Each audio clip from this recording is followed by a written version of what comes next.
Hello, lovely people. Welcome to Ari Talks About Music. I'm Ari, and today I'll be reviewing the new Swans album, Birthing. Birthing is the 17th album from the New York experimental rock band Swans, who are a band who have been through many different incarnations throughout their lifetime. Starting off in the 80s as a part of the no wave scene that was happening in New York at the time, which of course was very short lived, and it eventually evolved into a much more neo folk and even gothic rock sound, which again, this era also didn't really last that long for the band, with the release of their 1996 album Soundtracks for the Blind, where they really took a much more post-rock direction, which eventually would become the sound that they would be most known for. However, only a year after the release of Soundtracks for the Blind, it also came with the announcement of the band breaking up, which did remain the case for quite a few years until their reunion in 2010, where they picked up pretty much exactly where they left off, releasing even more post-rock classics, including The Seer and To Be Kind. And with the release of such incredible albums, it really did just solidify them as one of the most prolific bands in the genre. And now on their new album, Birthing, the post-rock themes are absolutely still there, with that sound having become a very core part of the band's identity. However, despite this album being a pretty standard length for Swan's usual standards, coming in at just under 2 hours, overall I think that a lot less ground is covered on this album because of the elements of drone that they incorporate and the big emphasis on a lot of repetition and atmosphere, even more so than usual, which is by absolutely no means a complaint. I think it's incredible to hear a band over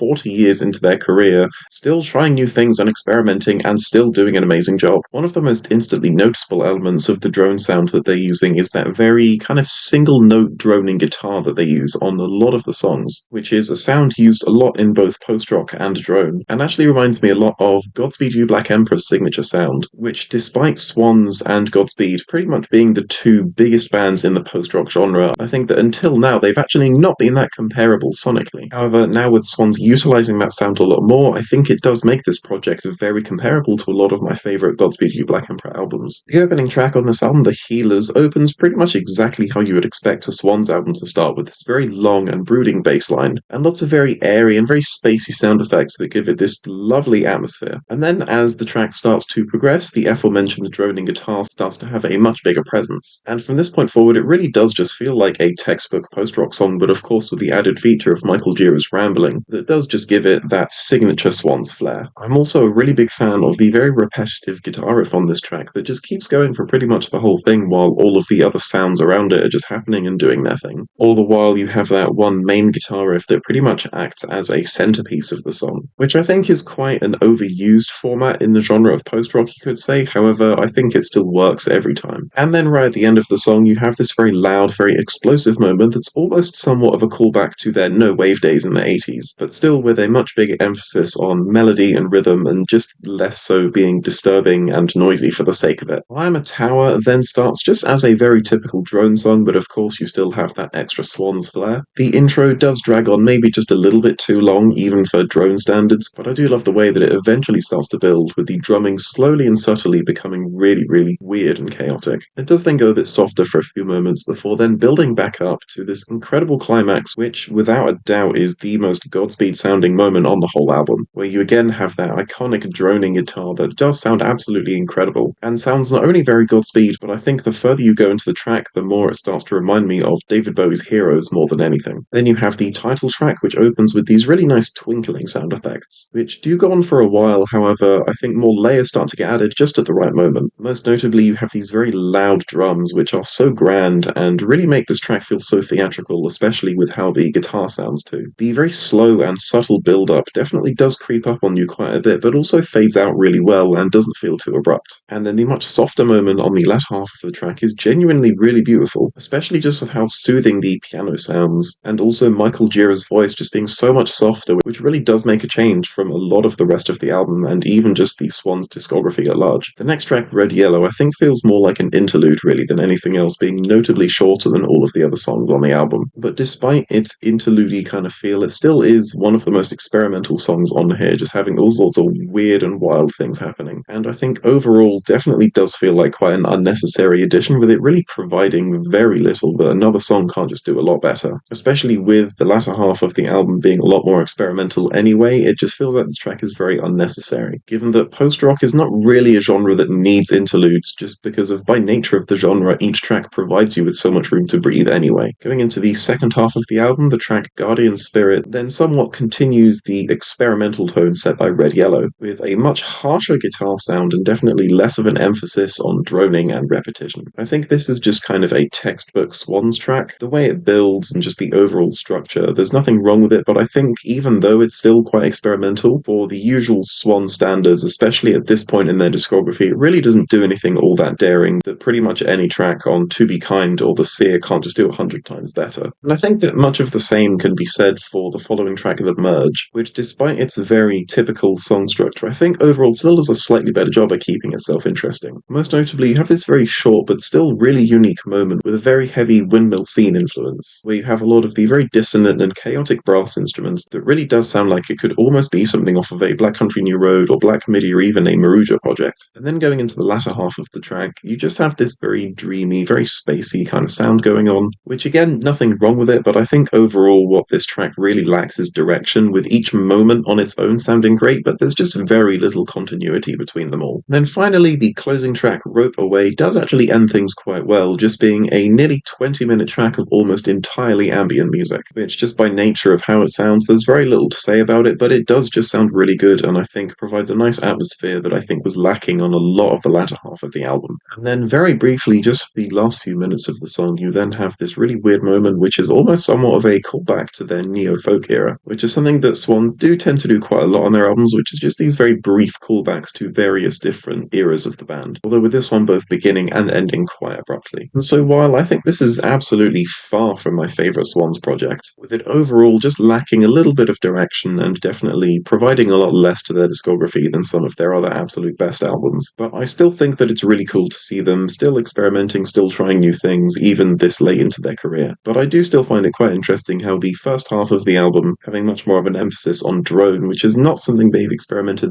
that much with before, is probably the most interesting part of the album, and then the latter half definitely being more experimental in the traditional sense, but for Swan's usual standards is by far a lot less daring. But with all of that being said, I'm going to be giving this album a 7 out of 10. Thank you so much for watching this review. Please be sure to listen to this album yourself and tell me your thoughts below. Please leave a like if you liked the video, and please leave a dislike if you didn't like the video, and remember to stay hydrated.